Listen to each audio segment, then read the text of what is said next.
welcome to the latest episode of Surgeons' Lives. I'm your host, John Monson. My guest today is an old friend, Ashok Pathak, and I talked to him from his home near Hull in the UK. He was born and educated in India, from a medical family, also involved in cricket, which became his lifelong sporting passion. He moved to the UK at a time when career progression was very unstructured, particularly for the overseas immigrant, and he experienced his own fair share of racial prejudice before finding a career as an orthopedic surgeon and some significant fame as an advocate for the unstructured associate specialist grade. This was recognized ultimately by the award of an OBE from the late Queen Elizabeth II. Throughout his entire life, he has followed the family passion for charitable work and continues to support a tuberculosis facility set up by his father in India. He is very proud of the fact that his son Samir, also a guest on this podcast, is a very successful HPB surgeon in Leeds. I hope you'll find his discussion fascinating as he describes his journey through life until recent retirement. Don't forget to like and subscribe to the channel and send whatever comments you like. You can listen to this, of course, on all your favorite podcast channels or watch it on YouTube. I'm John Monson, and this is Surgeons' Lives. So thank you for spending some time today to join this episode of Surgeons' Lives. If you've seen these before, you'll know that whilst part of the conversation is always about career and life journey, etc., I'm as much as anything interested in the life apart from surgery and other aspects. But just to sort of get everybody on the same page, I always ask people to start with a few words about their early life, starting with the words "I was born in." So, fire away. I was born in Bihar, India, and it was obviously a very happy beginning for me. And as it happened that the place that I was born in, that probably at that stage didn't have as many distinctive schools or excellent schools. So at the age of 8, I did go to a boarding school, which was run by Australian teachers and Indian teachers about a few hundred miles away from my home. All I can say that I have very distinct memories of my very early years, which was very pleasant, very happy, not a dull moment as you'd expect in a child's life. So, what age were you? So you went to boarding school, yeah? Yeah, I did, yeah. Yeah. What age were you when you went to boarding school? I was about 9 years of age, about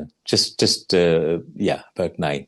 So nowadays, people talk about that as being either the best years of their life or the most traumatic experience of their life, being separated from their family. I'm guessing it sounds as though you fall into the first category. You enjoyed it.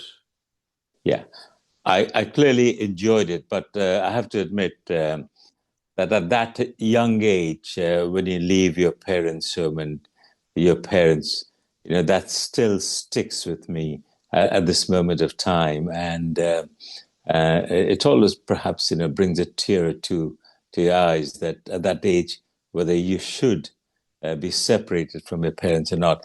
But the reason why my parents did it was certainly to give me a head start, a good start in life, sending me to one of the best schools that it was in the northeast of India. I mean, obviously, in your own life, you didn't have to send your kids 300 miles away, but on balance, Do you think it's a good thing, or do you fall down on the that's just cruel to a 9-year-old? Yeah, I think both has its advantages and disadvantages, obviously. Um, Bearing in mind the circumstances that it was with me at that age and the surrounding educational values, I'm sure that my parents did the bad thing, the very good thing, and I have no regrets about that because I did learn a lot of things. And having sent my children to a school here in East Yorkshire, not very far away from us, certainly wasn't 100 meters, 100 miles away, but only about 3 or 4 miles away. But again, I'm sure if you ask them, they'll probably have their own views as well. But as far as I know, I think they had a great time as well. So, after boarding school, your dad was a doctor? Yes, my dad actually was in America. He was training to be a chest physician, and after his early years of training in New York State, after a couple of years, he came back to India because India had just gained independence, and tuberculosis was rampant at the time, and there were no good sanatoriums, as you describe at the time, in that part of the world.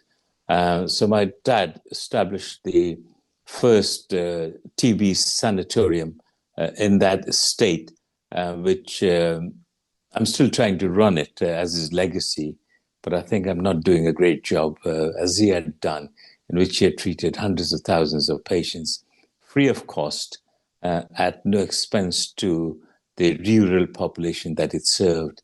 And it had a catchment area of not only the eastern states of India, but also patients from bordering country, Nepal, used to come over there. What was the business model? I mean, that doesn't what was no cost to the patient, but Yeah, what the yeah. So at the start of independence, the government of India and the state government, they did give financial aids to such institutes. So the government of Bihar, say, would have had 20 beds. The government of India, the Ministry of Railways, the Ministry of Coal, which, as you know, that coal, it was rampant in coal mines. So the coal ministry would also secure some beds. So it started as a 5-bedded hospital in 1952, 1953, and it ended up being a 150-bedded hospital till tuberculosis became treatable as an outdoor mode rather than an inpatient mode about 20 years ago. and what does it look like today?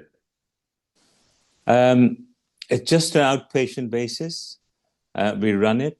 The funding is not as good as it should be, but recently we've been in collaboration with one of the South Indian entrepreneurs and a spiritual guru who runs his Ayurvedic, which is the alternative medical colleges.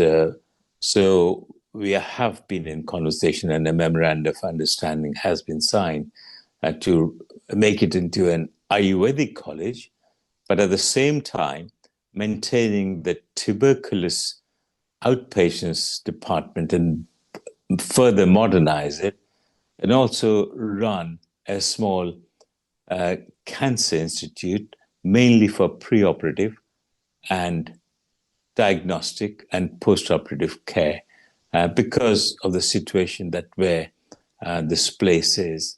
I think it'll serve the rural population a great deal, and it'll be to their advantage, and it'll also get a lot of employment to the people there. Um, and, you go there several times a year. Yeah, about 3 to 4 times a week, 2 weeks.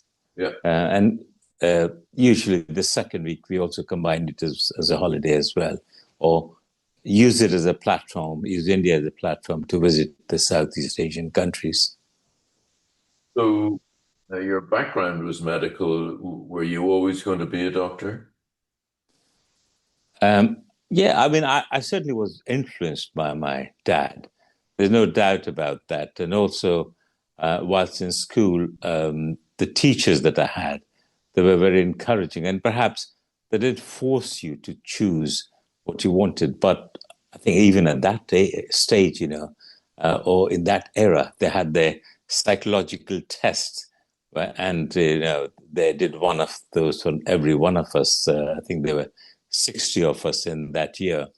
And I think 10 of us were told that, you go into a profession like medicine and perhaps you'll be okay. And I think out of most of them, apart from one, did do medicine in my year. Yeah. In those days, um, the ambitions for Indian parents for their kids were doctors, law, politics would be the family businesses or success. Yeah, yeah. I think usually that tended to be that either you followed in your father's profession, you became a doctor or an engineer, or you became a bureaucrat, which was certainly a very lucrative job to get in, or the politicians at that time were far different from the ones that you have today. And they certainly meant and did a lot for the country as they did. And of course, there are certain very good politicians at this moment of time as well. But I think there are fewer than in those years. Um, and we obviously won't dwell on it, but why was being a bureaucrat very lucrative? Was it corruption or was it just well paid? No, no, it was just well paid. It was a secure job. You had good pensions and you had free housing and you had everything free.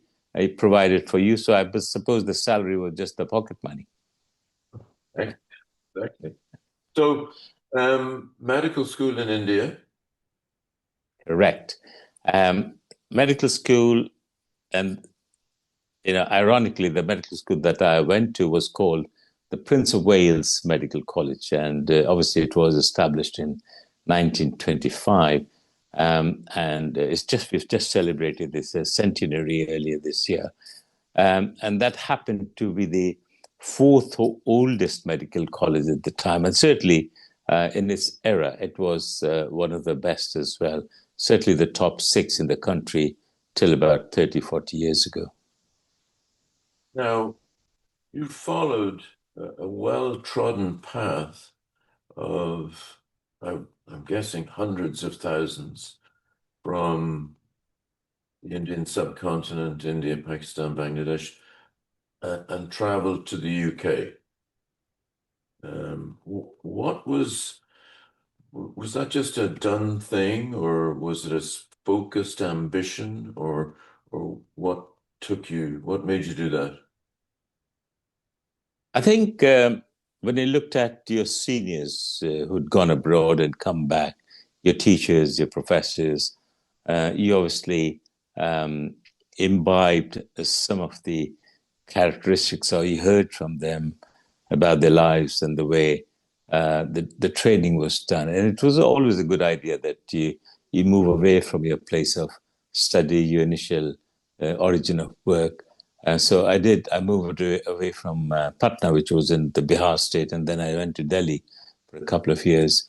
And then, as it happened, that whilst I was in Delhi, a friend of mine, well, a senior resident of mine, who had just come back, and ironically, he was from the same place that I am today, Hull, and and he said to go to England, and I said, yeah, why not? And um, at the time, there was a surgeon here called Mr. Malcolm Campbell, who, as you know, Alan Wilkinson followed. And there I was in 1978, sort of came to Hull, did a bit of training here, there, in Yorkshire, bit in Leeds, bit in Bradford, and eventually settled in the part that I am. So Uh, First of all, was the plan to go back to India, or did it just, or were you always going to stay? Like all good Indian medical students, who have an ambition that you go abroad, um, uh, you know, get the experience, the studies that you want, and you come back. But I think you get settled into a lifestyle that is so different from the subcontinent, and things are so measured and so secure. And then once you have a small family, once they start school, once they start to progress in life, obviously that memory of trying to get back fades, much to the disappointment, I'm sure, of my father. But he never expressed that his willingness, to say that whether he wanted me back or not. But the hospital in India continued, and it did very well. So for those people who don't know, you're an orthopedic surgeon, and have um, followed a career in, and you'll forgive me if I get the nomenclature wrong because it's changed over the years, but what used to be and perhaps still is referred to as the associate specialist. Great, yeah, yeah, Now, yeah. I have to ask you the question without appearing unpleasant or offensive, and to say that the traditional model was to, um, rise up through the ranks and become a consultant. Um, and, over a period of time, the associate specialist grade developed and, developed into its own entity, and you've been very much in the forefront of leadership in that, etc. Um, can you tell us how that happened? It's, was your original ambition to be the consultant and it just didn't happen, or what? Yeah, I mean, sure. I did want to become a surgeon, and my initial focus was on colorectal surgery. But despite the experience, etc., there were not many jobs at the time, and quite rightly, that you had their own local medical graduates who were progressing through the system, and hence I took the alternative route and joined orthopedics and carried on, doing my own independent work, as you know, and certainly over the years must have treated thousands and thousands of patients, no different to any other careers. Yeah. I think that's the story that many people would tell. In other words, that's the story of the origins of the associate specialist grade or profession. If, in other words, lack of opportunity at a time. Yeah, I mean, it's fair to say that the jobs were not well structured at the time, and certainly there was a narrow strip as you progress, and if you got squeezed into that, to come out of that in that era, because for whatever reasons it was difficult. But I think many of us who progressed through that enjoyed the freedom and independence to do, and had every facility that other colleagues would have. So yes, it was difficult. It was difficult certainly for people who perhaps were less eloquent, and perhaps equally qualified, who may not have even made that grade, who sort of withered away and took an alternative path of either taking up general practice, or any other lesser form. I wouldn't say lesser form, but a career choice that they were forced to make by themselves. You, made a lot of leadership contributions to the world of the associate specialist. Was that simply you fell into that, or were you determined to do something to make it better for people? well, most things that have happened to me in my life have been accidental. So this probably was also very accidental. And I remember in 2004 or 5, the BMA was going through a lot of churning process, and they were looking for leaders. And I happened to be in one of the meeting. I think it probably was Belfast or Edinburgh. And at the time, the chairman and the president, they did ask me that would I be stepping in to take the leadership role, which I did, and I did it for many years, as you know. I was the chair of the negotiating committee. I was a part of the international committee, the vice chair, and a few other subcommittees, which at the time certainly made a distinct contribution to the world of medicine in a very cohesive and a very coherent manner, which, when I look back, I think it was certainly what I'd like to think was a success at the time. Yeah, and I think you got some acknowledgement from that.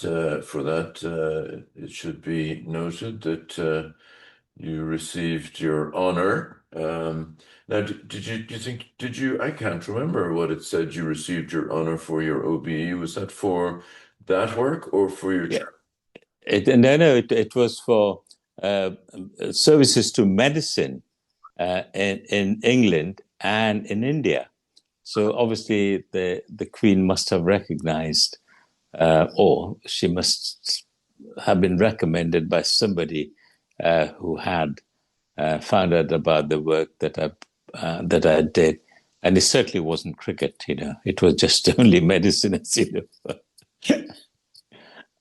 So, um, uh, you have, of course, a very well-known son who is also a guest on this podcast, and people will be able to see whether they prefer the father or the child when they watch these episodes. But and he, of course, got involved in the story of race relations as it pertains. Um, but you will have experienced, it's because you're obviously enormously old and have been there for decades and decades, a change in the world of race relations in the UK in general and also in the NHS. What have you seen over that period of time in your career when you look back? Yeah, I mean, I certainly don't want to feel old, although I might look old, as you say.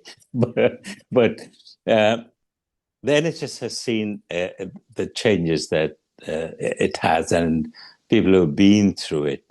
I do recall instances when I personally, not many, but 2 instances which are very distinctive in my mind. And other colleagues of mine were working in various other parts of the country, had far more severe issues with race relations and perhaps were more discriminated. I honestly don't feel that I was discriminated. In fact, I took away the positives of it. And if I may, John, I'll give you 2 examples. I remember when I was a very junior doctor in orthopedics, and must have been early 80s. And as my good nature would be, I'd be walking along, and if anybody passed by, I would say good morning, good afternoon, as one would at the time. And I was passing by, and a porter sort of was next to me, and I said, "Hi, good morning, Martin." I still remember the name. And he just turned around, looked at me, and he said, "I don't speak to Pakis, So I stopped him. I said, A, I'm not a Paki. And B, if you do mean that I am non-white, then I take this as an offense. And at least, I was polite enough to acknowledge you and say good morning to you. And I think you should have done the same. But anyway, I left it at that. And Then I rang up one of the administrators who was there at the time, and surprisingly, he immediately took action and he got the chap, to his office and suspended him. I found that out later on in the evening, and I rang, Paul, who was the administrator, and I said, please, don't sack him for this sake. You may just keep him away or just send him away to any other place. And I think he was, sort of replaced in his post, but at a different position and a different hospital. But the other thing which I do remember, our common friend Peter Lee. I remember I was his SHO again just a year later, and I was doing a colorectal clinic with him. And there used to be a consultant's office, and of course, all of us sat together in that, the registrar and the SHOs, and there were two adjoining rooms. And I was asked to see a patient who had issues, with his abdomen. And as soon as I walked in, the patient said to me, "I don't want to see a colored doctor. I want to see a white doctor." And Peter was listening to this conversation, and Peter being Peter, he just barged into the room. And in the choicest of his words, he said to him that, "Get out from here straight away. I'm not going to see you, and you're not going to come back to this clinic at the time." Now, this could happen at the time. And a lot of stringent measures since then have been taken, the mechanisms in place that racism doesn't occur. But I think there is still subtle micro-racism or microaggression, but not to the extent that has happened. And that has happened also because in the changes of the attitudes of the senior medical professions, changes in the attitudes of the medical management, and also the medical students that have been coming through over the years. The spectrum has changed, the dynamics has changed, and there are more sort of generations of doctors who are coming in now whose parents were the medics or were in this country, but who had gone through the experiences. So I am very positive about this, that in years to come, when this sort of barrier fades, there will be a more of a homogeneous profession. But I have to say that the profession will now see not race, sort of an aggression between the whites and the blacks, so Asians versus the whites, but it could be between Asians versus Asians, bringing their politics from home and the battlegrounds into the health service. And recently, I think we discussed this when you were here many years ago, and we were part of a team that was investigating into Huddersfield or somewhere, where the issue was not against white versus white, but it was brown or black against black or so. And I think that has to be looked at and perhaps measured in the appropriate way and action taken. Yeah, a previous guest on this podcast, Julie Freshleg, who's a very eminent vascular surgeon in Atrium Health, said to me that the main thing is that nowadays, if you're sitting on a committee, and she is a South Side Chicago lady, if I recall correctly, originally white, and she said, you do not want to be sitting in a committee where everybody looks the same as you. Yeah. When I started out in medicine and surgery, everyone white Anglo. Yeah. At the very least, the the rooms that you're in are absolutely not like that today, and that's obviously a good thing, but it brings its own challenges. Absolutely. Now you mentioned Yeah. you're optimistic for race issues. Are you optimistic for the NHS going through yet again another crisis, its annual crisis or whatever? Yeah, I think every government that comes, or every 10 years, they bring the changes. You probably think that they're going to be changes, but as you go down the line, and 5 years later, you realize that the changes were for the sake of changes, but no materialistic or gainful uh, uh, gains have been made as far as patient care is concerned. I think that would remain the same. I think there may be minimal changes, but certainly the intent is good at the moment, what they're doing. But whether it be feasible and practical or not in years to come, because of the financial load that the NHS has. Yeah, I'm in a recent episode. I discussed this with Lord Aaron Darcy, Yeah, who yeah, um, was transparent enough to acknowledge that massive mistakes had been made, absolutely.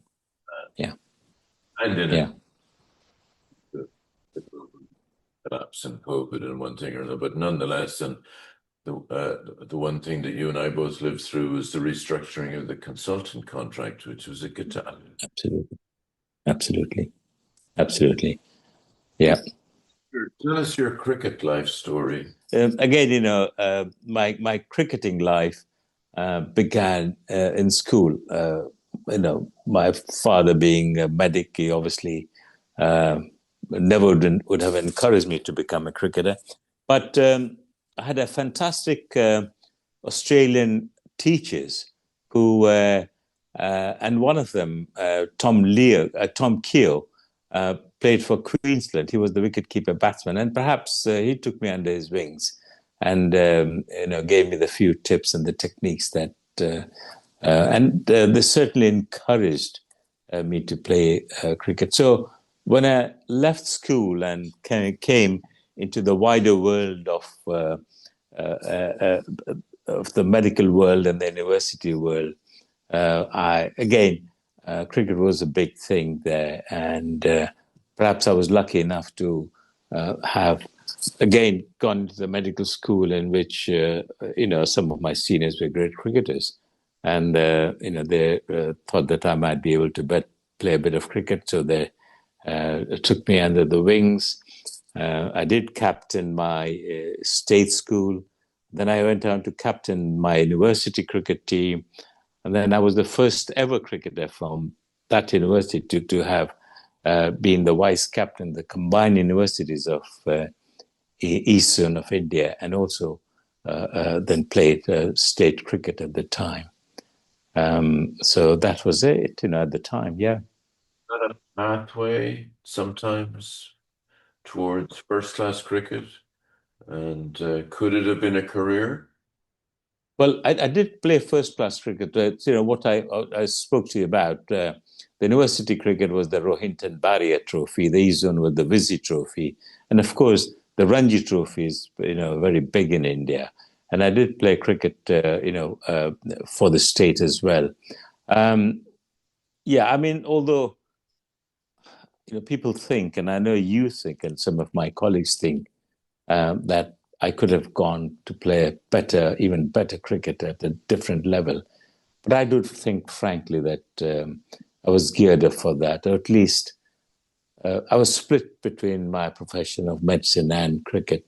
And perhaps I did at the time make the correct choice of sticking where I am or was. And,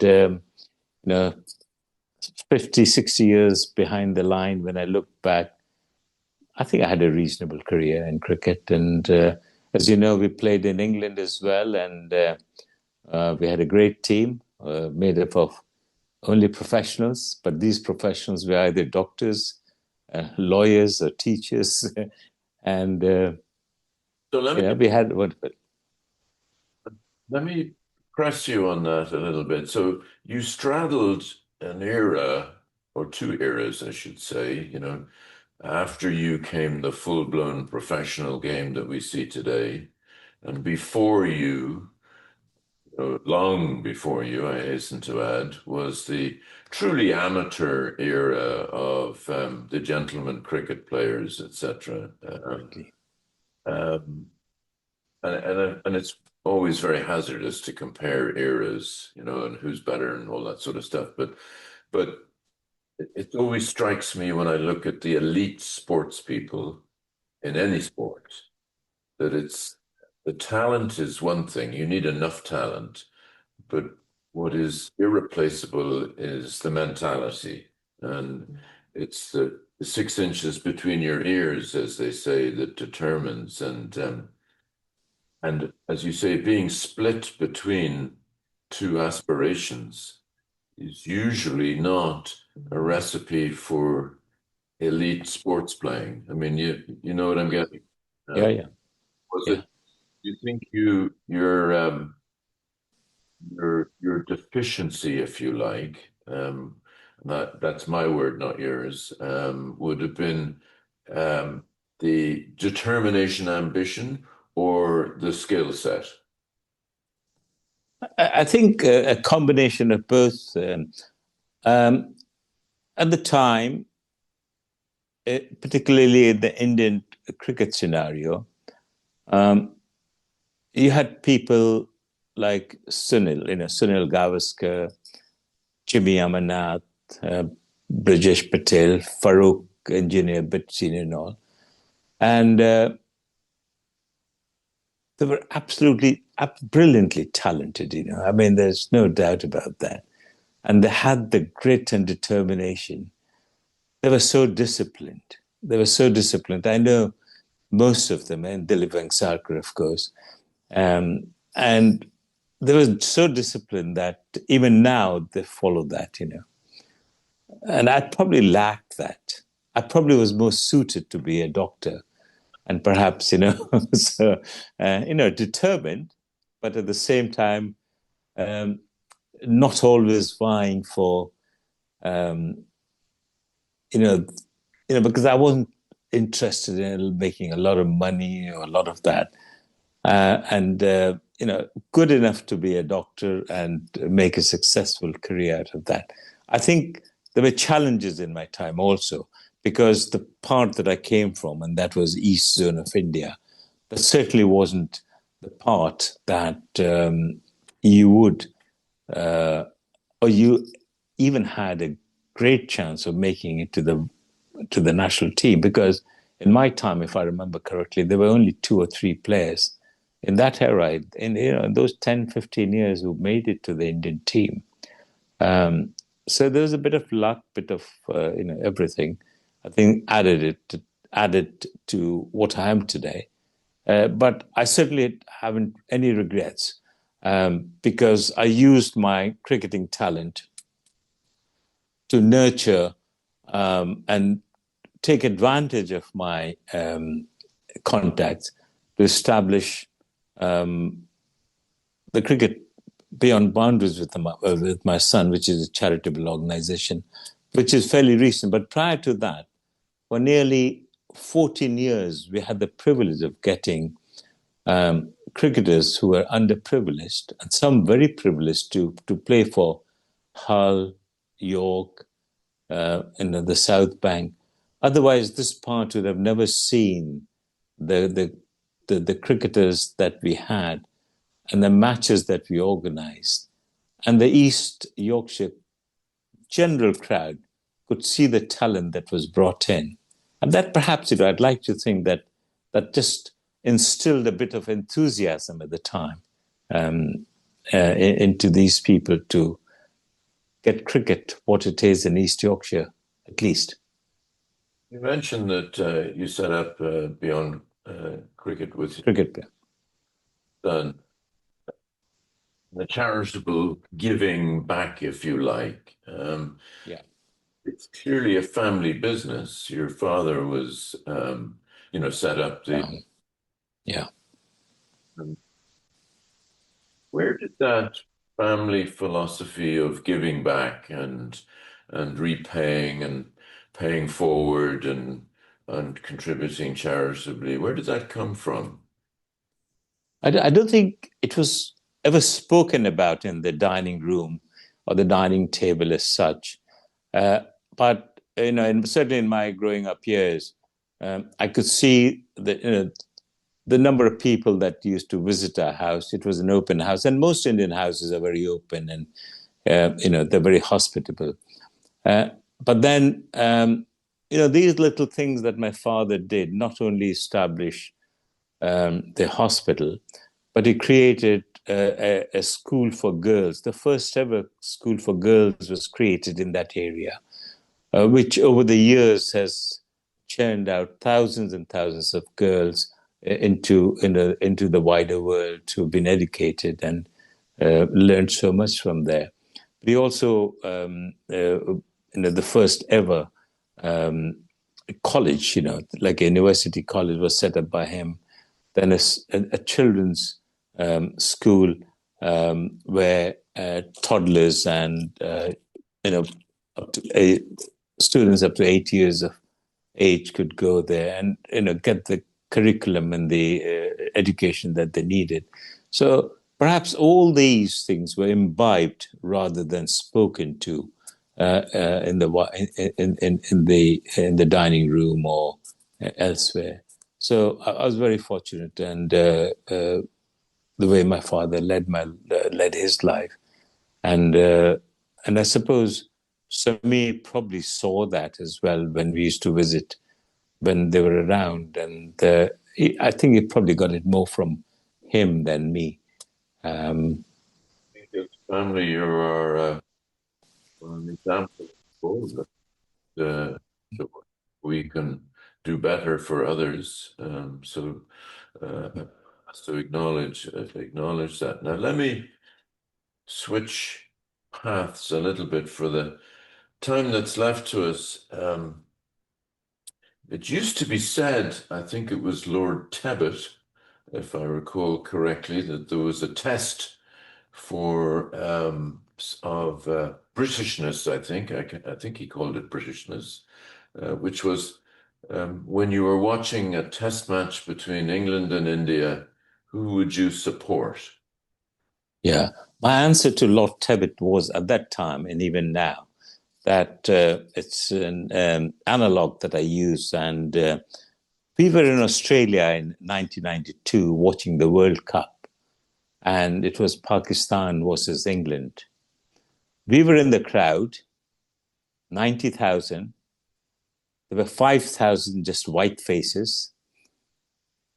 85 had painted their faces black, and they were supporting Pakistan. And so the person who was sat next to me, and he said to me, "Why are you not supporting Pakistan?"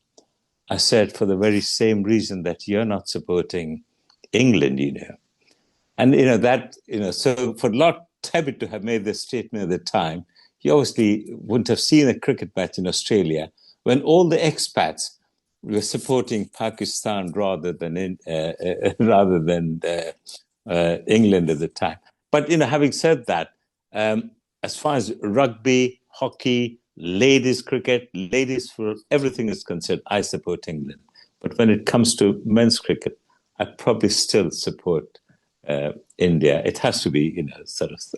If you had the choice of any cricket ground in the world and any two test sides playing on that ground, where would it be and who? I think I'm a bit biased over here. And having watched the recent test match series between India and England, and having watched quite a lot of them live, Lord's is my number one ground that you need to see a match. The other favorite ground would be Adelaide, which is one of the most beautiful grounds you'd see. And there are many other beautiful grounds as well. But for me personally, I probably would have thought Lord's and Adelaide. But having said that, I mean, some of the Indian grounds that I've played at, like Eden Gardens, is fantastic as well. What happens when we die? The goodwill remains, the legacy that you leave behind, the memories will remain. So I would just say that be kind, be good, be generous, and just lead an honest and a life with integrity. Look after your family and friends, and look after the people in need. And you'll die a very satisfied man. And is there life after death? I'd like to think so, being a Hindu, but a lot of atheists or non-believers would say that no, it isn't. But the religion that I've been brought up in, I think there is life, karma, and it goes on, to the future life of what you've achieved and done in this life. So I follow that principle. Um, I'm sure over the years, certainly as a youngster, you will have asked various people for autographs. Um, you have a favorite autograph that you have, and if you could get an autograph today, who would it be from? Probably Nelson Mandela and Mahatma Gandhi. You would like These two. Sorry? like to have their autographs. I'd like to have the autographs.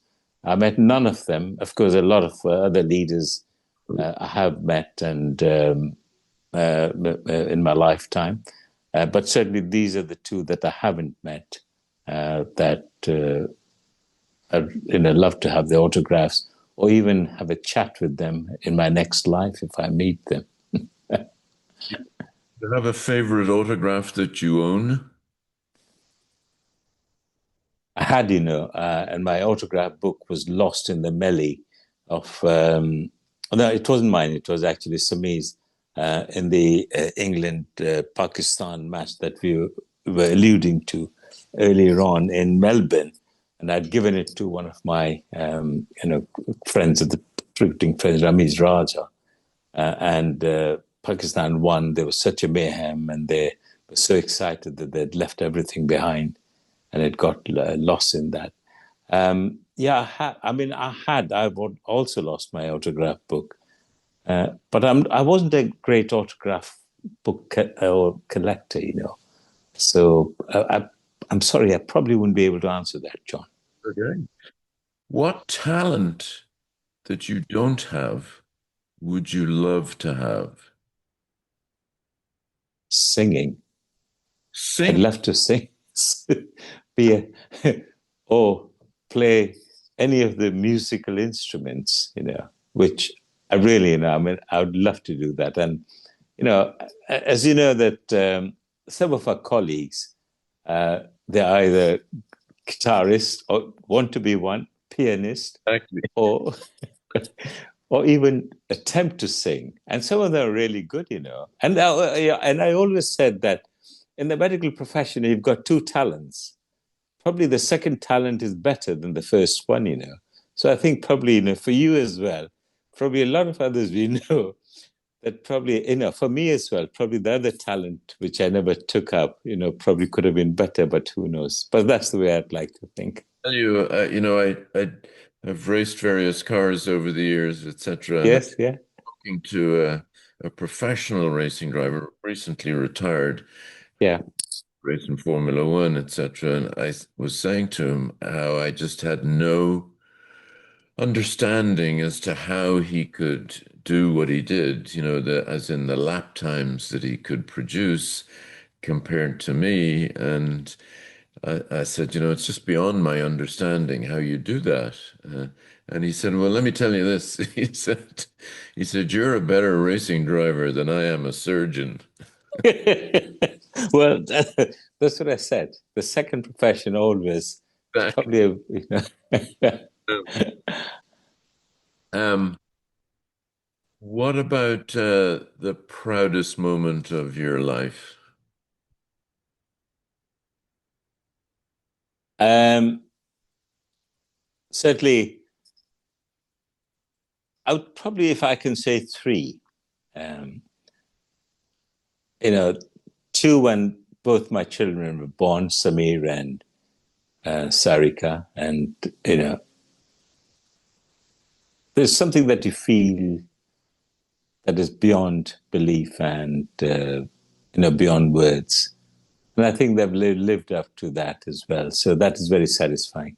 And of course, the other one has to be the recognition that I had from Her Majesty. And I think that was a proud moment for my family, my wife, my children, my parents. They were not around. My mother was alive. And of course, my other siblings, and a lot of friends, wonderful friends that I have, both here and abroad. I think they genuinely were pleased. So I felt good for them as well. And justifiably so. Well, on that note, Ashok, I want to thank you again for spending some of your recent retirement time chatting to me today. I really appreciate it. This will come out sometime in due course on the various podcast platforms for those who listen, and it'll be on YouTube for those who watch. But I really appreciate it. It's been wonderful chatting to you and talking about stuff that does matter, as opposed to some of the more traditional things surgeons talk about. So thank you very much. Thank you so much, John. It's great to see you and look forward to seeing you soon.